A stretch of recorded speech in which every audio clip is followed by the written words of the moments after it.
At lumabas na nga daw ang tunay na pag-uugali ng isang Erwin Tulfo at maging ang kanyang kapatid na Tulfo o ilahat na ang mga Tulfo dahil nga sa ginawang paggayabang ni Erwin Tulfo at tinakot pa sina Senate President Alan Peter Cayetano at Senator Dante Marcoleta. Nakakalad ka rin daw sila, kukuwelyuhan daw sila palabas ng Senado. Ay bigla namang nag-trending ulit, muling naging usap-usapan sa social media ang dating campaign slogan ni Erwin Tulfo, nakakampi ng inaapi. Sa ngayon, paano nga daw magiging kakampi ng inaapi? Tinawag na pulpol ni Erwin Tulfo ang mga empleyado ng Senado at maging ang kanyang mga kapwa senador ay kanyang pinagbantaan. Ito ang video, panoorin natin. Tomorrow or on Monday, ang acting Senate President, we will have to investigate sino yung mga ika nga tumulong para magkaroon ng hearing, yung mga marami pong tatamaan, heads will definitely roll, lalo na sa USAA. Ang nakakahiya, yung secretary pa ng DILG na hindi naman security ng Senado, siya pa yung pumipigil. Nasaan yung usaan namin? Nasaan yung security? Mukhang magaling lang po yung usaan namin sa baril-barilan.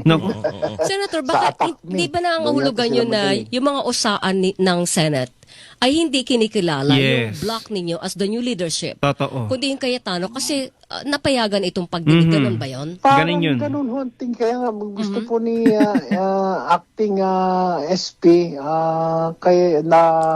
Gatchalian na bukas po imbestigahan niya may mapatawag.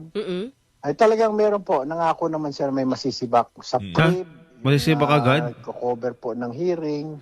Yung mga nag-ayos po ng lamesa. Illegal kasi kayo. Siya po yung majority, siya po yung acting SP. Kami Walang acting.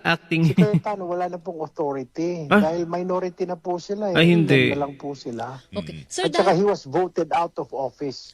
We did not elect a Senate President kasi we really need 13. But we can vote out a Senate President. Although kinokontest siya ni Cayetano kanina, mula na magsimula siya kaninang umaga hanggang ngayong hapon, iginigit na niya ako ang Senate President. Nasindak lang yung mga pulpul na empleyado. Nasindak lang siguro yung sa PRIB. Nasindak lang kasi didemanda. Pulpul. Diyos ko po, kung ako po yun, talagang baka pagtatampal-tampalin ko yung mga pilahin ko yung mga empleyado na yun. Grabe. Ano ba bobo o bingi? Grabe, narinig niyo yun, tinawag na pulpul. Pagtatatampal-tampalin daw ni Erwin Tulfo. Ganito ba ang isang senador? Ganito ba ang tamang asal ng isang senador? Ito pa yung sinabi ni Erwin Tulfo na kanyang kakalad ka rin daw, kukwelyuhan daw, palabas ang mga senador. Ako po papayag na maghihiring-hiringan kayo dyan at I will have you arrested. I promise. Kahit na senador ka, kahit na sinasabi mong matanda ka na, ilang taong ka na sa Senado, try me. Magpahiring ka ng Blue Ribbon ulit. Magpahiring ka. I don't care kung dati kang Senate President, dati kang Speaker of the House, I don't give up. Talagang papahuli kita. Kung hindi papahuli, kung ayaw ng bibit-biting kita, kukwilyuhan kita, palalayasin kita dyan sa floor na yan. Because I am the legitimate Blue Ribbon chair. Grabe. Napaka-entitled naman ni Senator Erwin Tulfo para sabihin ng mga ganitong bagay. Diyos ko, kahit galit ka sa kapwa mo senador, hindi ka dapat nagsasalita ng ganitong bagay. Kakalad ka rin mo, bibit-bitin mo, kukwelyuhan mo si Senate President Alan Peter Cayetano palabas. Tama ba yun? Ganun ba yung proper way kung papaalisin mo sila? Kung pipigilan mo ang Blue Ribbon hearing nila? Ganun ba yun dapat? Diyos ko, coming from Erwin Tulfo, ganito. Ano yung sabi niya sa kanyang campaign slogan noon? Kakampi ng naaapi. Kung ganito lang din naman, yung pinakita niya noon, sana hindi na siya ibinoto ng taong bayan. Grabe sa kasaksakan ng kayabangan ng Tulfo. Sa inyo ba? Ganito ba? Risa Ontiveros ito, kapwa mo miyembro sa minority. Si Erwin Tulfo, ito ba ang magbabalik ng dignidad sa Senado? Kaya nga napakomento si Atty. Rowena Guanzon. Ang sabi niya, ito ang magbabalik ng dangal ng Senado. Grabe nga naman kasi ang pagkaangas. Parang hindi senador kung umasta.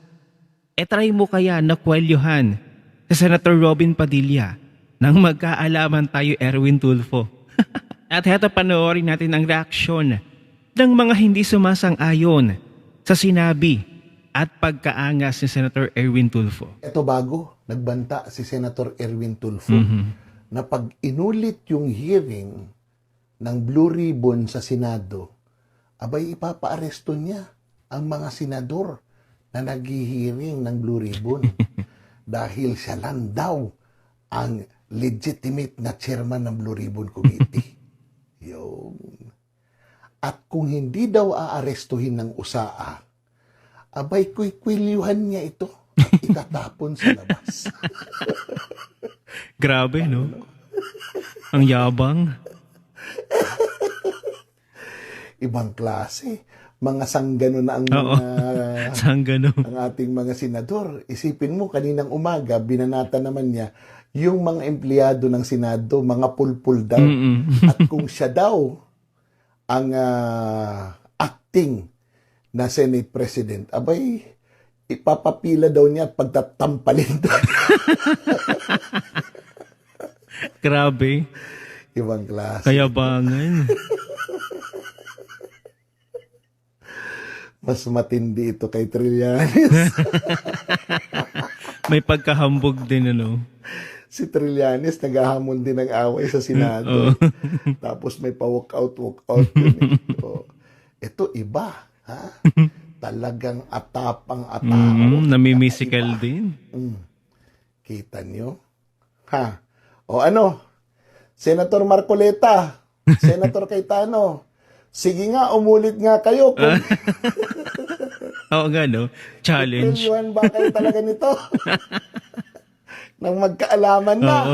Ha? Pambihirang tapang. Hanggang tapang lang talaga eh. Hindi na ito normal. Tama, hindi na normal to. Nagsenador, napipikon. Huwag ka kasing mapikon. Sir, ha? Kung medyo napagkwentuhan yung love life mo, yung maleta mo, huwag kang mapipikon. Kwento lang. Sabi mo naman, di naman totoo, di ba? O di, huwag kang mapipikon. Relax ka lang. Ha? Senador ka. Senador ka, ha? Hindi ka gang member. Sayang ang bayot. So ayun nga, sabi ni Madarahug, Senator Rodante Marcoleta at Senate President Alan Petrie Cayetano, mag-hearing ulit kayo. Nang masubukan naman natin, i-challenge natin kung talagang totoo ang pagbabanta ni Senator Erwin Tulfo na kakalad ka rin daw kayo, bibit-bitin daw kayo, kukwelyuhan daw kayo, palabas ng Senado. Sana mag-hearing ulit kayo, no? Sa Blue Ribbon, Cayetano at Marcoleta. I-challenge natin si Erwin Tulfo kung talagang hanggang saan ang kanyang pagkaangas at tapang na ipinapamalas ngayon bilang isang senador pa naman. Baka nga lang kay Senator Robin Padilla, hindi mo magawa yun. Doon pa sa dalawa na abogado. Sabagay, ganyan naman talaga ang aso. Pag nako-corner, nangangagat. Para na nga rin itong si Antonio Trillanes na grabe sa pagkayabang at paghahamon. Kung si Trillanes, merong magdalo, si Erwin Tulfo, bendalo. Grabe ano, nakita nyo naman ng talagang ipinapakita na tapang at angas ni Senator Erwin Tulfo. Naakala mo naman siya yung legitimate na chairman ng Blue Ribbon. Illegal nga ang ginawa nila kamakailan. Power grabbing. Tapos ngayon kung makaasta si Senator Erwin Tulfo, akala mo pagmamay-ari niya ang buong Senado. Bakit ka ba nagkakaganyan, Erwin Tulfo? O baka naman nagigilty ka sa pasabog ng Brave 18 Marines. Galit na galit ang mga Tulfo brothers kasi nabisto na sila. Na sila pala ay may ginagawa din palang milagro. Ano ang inyong opinyon? I-share mo na ang video na ito. Mag-iwan ng comment at like dyan sa ibaba at magkita-kita ulit tayo sa susunod na video.